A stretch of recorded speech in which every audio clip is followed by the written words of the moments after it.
أعوذ بالله من الشيطان الرجيم. بسم الله الرحمن الرحيم.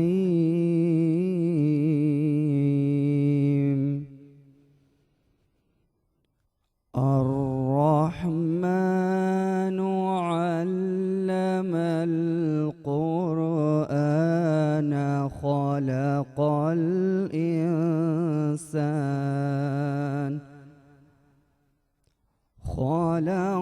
الإنسان علمه البيان. الشمس والقمر بحسبان والنجم والشجر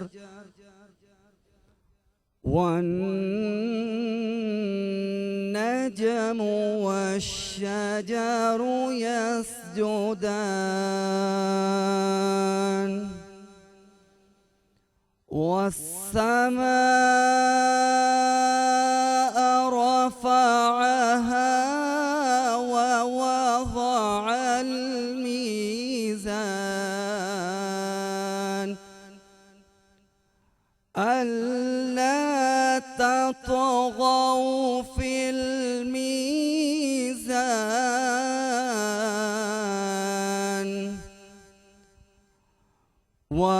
وأقيموا الوزن بالقسط ولا تخسروا الميزان. والأرض وضعها للأنام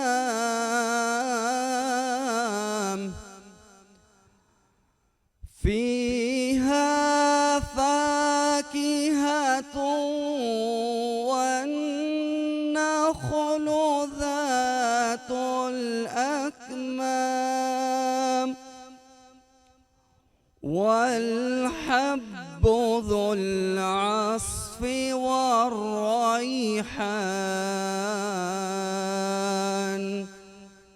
فبأي آلاء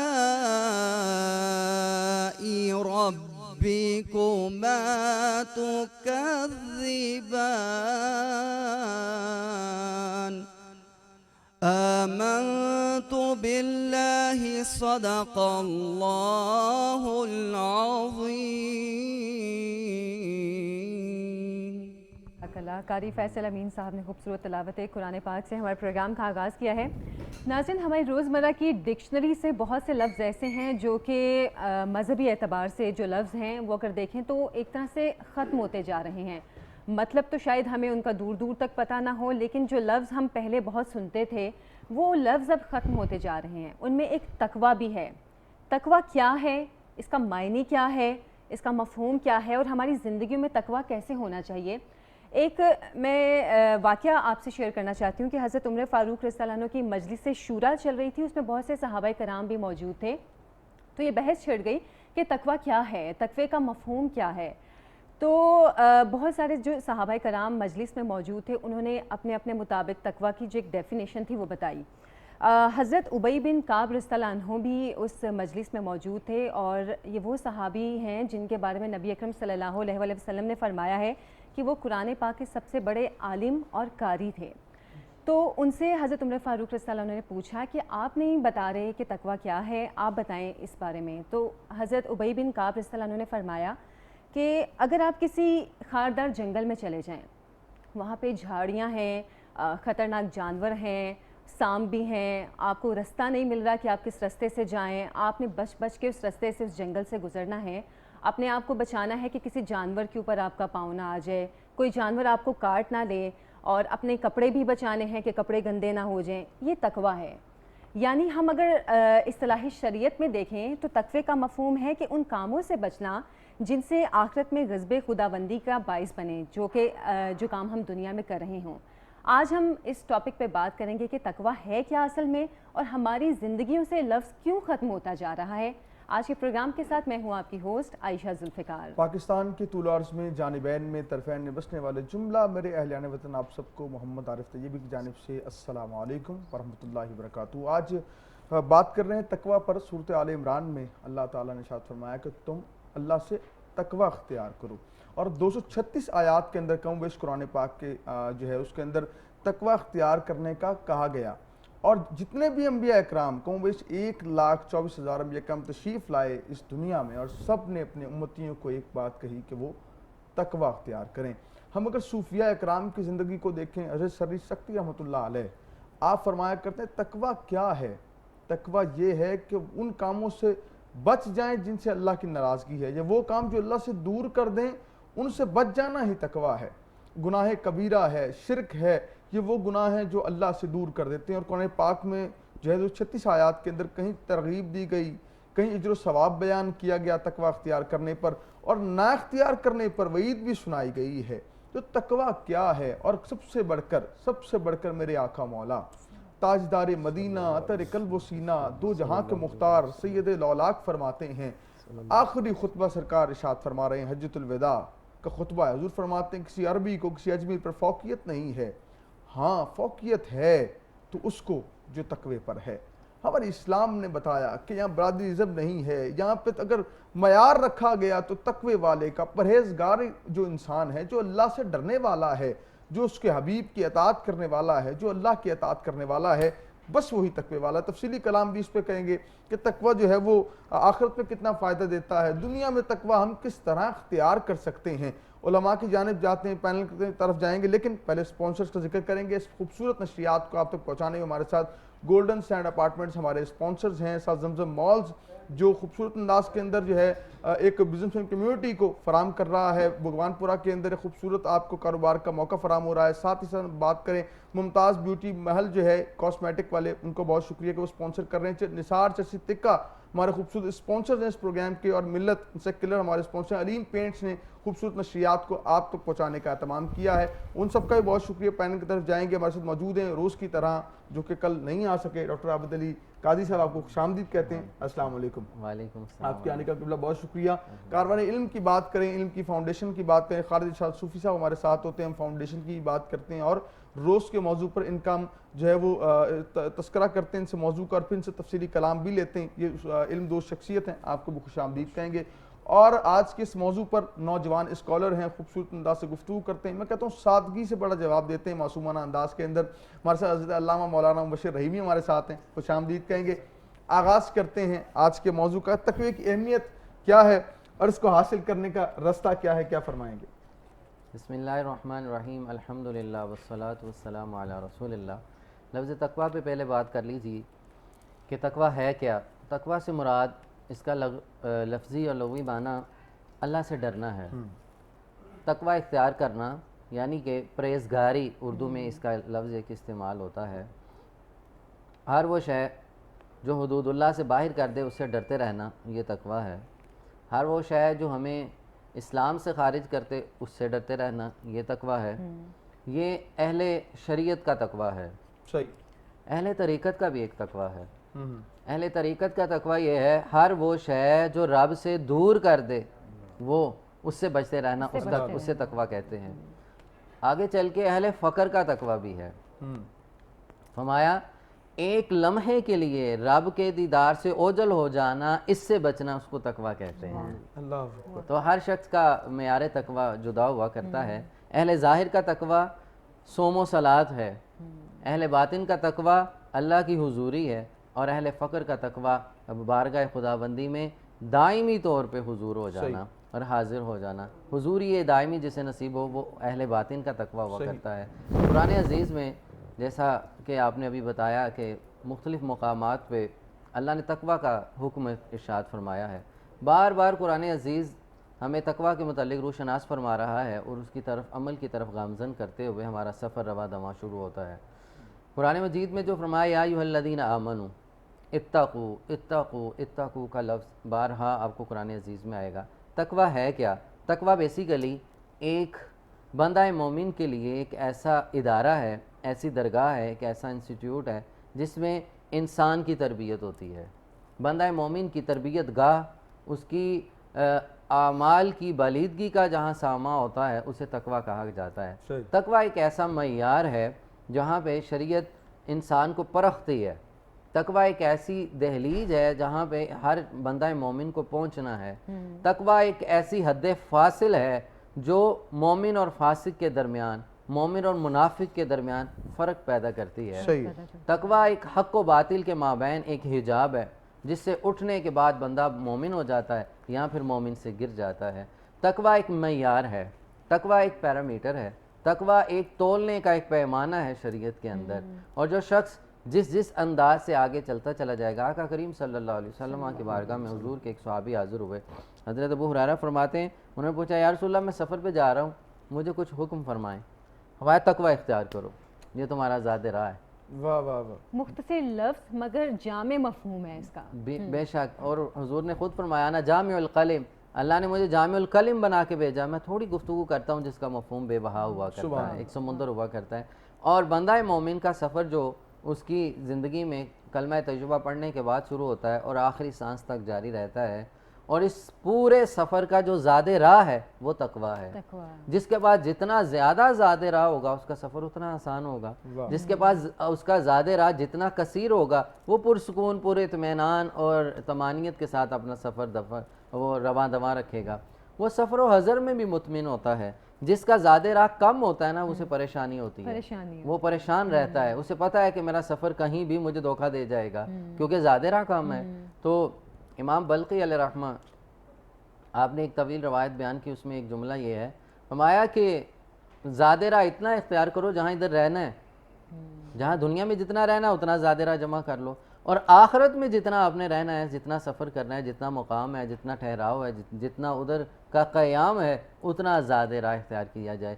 اب تقویٰ ہے زاد راہ، دنیا میں زاد راہ کیا اکٹھا کرنا ہے، یہاں ہمیں اعمال اکٹھے کرنے ہیں، نیکیاں اکٹھی کرنی ہیں، یہاں ہمیں زہد و تقویٰ ورع اکٹھا کرنا ہے، یہاں بغض، کینہ، حسد، نفرت اور ظلم، ستم، قتل، یہ ان سے چغل خوری، جھوٹ، ان سے بچنا ہے، یہ تقویٰ ہے۔ اور ساتھ ہی ساتھ اخلاص، محبت، عاجزی، انکساری، تواضع، حلم، بردباری، یہ جمع کرنی ہے، ان سے بچنا ہے، یہ جمع کرتے چلے جائیں گے، یہ آپ کا تقویٰ کا معیار ہے۔ متقی کے دو پر ہوتے ہیں جس سے وہ پرواز کرتا ہے، جس کے جتنے زیادہ پر مضبوط ہوں گے اس کی پرواز اتنی بلند ہوگی۔ اور متقی کے تقویٰ، صاحب تقویٰ کے دو پر کیا ہیں؟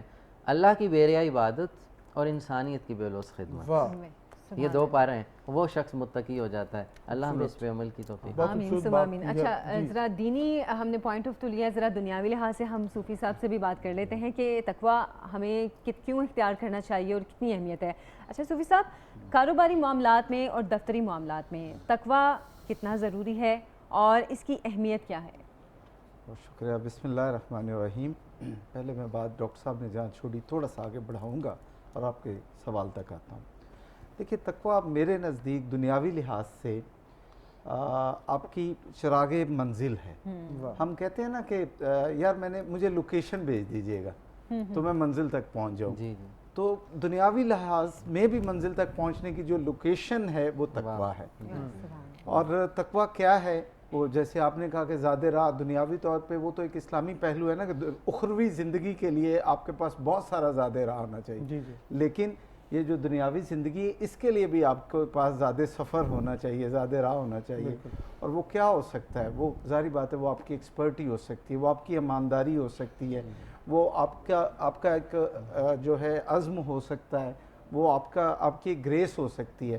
وہ کس طرح ہو سکتی ہے کہ جب ہم ایک اسٹوڈنٹ ہیں تو ہم اسکول جا رہے ہیں، چھٹی نہیں کر رہے، تعلیم کو پورا وقت دے رہے ہیں۔ جب پورا وقت دے رہے ہیں تو کس لیے دے رہے ہیں؟ کہ ہم نے امتحان میں کامیاب ہونا ہے۔ تو جن بچوں کو یا جو طالب علم زمانہ طالب علمی میں اپنی تعلیم پر بہت زیادہ توجہ دیتے ہیں اور پورا اپنا وقت جو ہے پوری کنسنٹریشن سے دیتے ہیں، تو میرے نزدیک یہ بھی تقویٰ ہے کہ میں اپنے وقت کا ضیاع نہ کروں کہ مجھے امتحان میں اچھے نمبر لینے ہیں۔ مطلب ایمانداری جو ہے وہ اس کا مین پوائنٹ۔ اچھا، خوبصورت بات دیکھیں کہ میں تو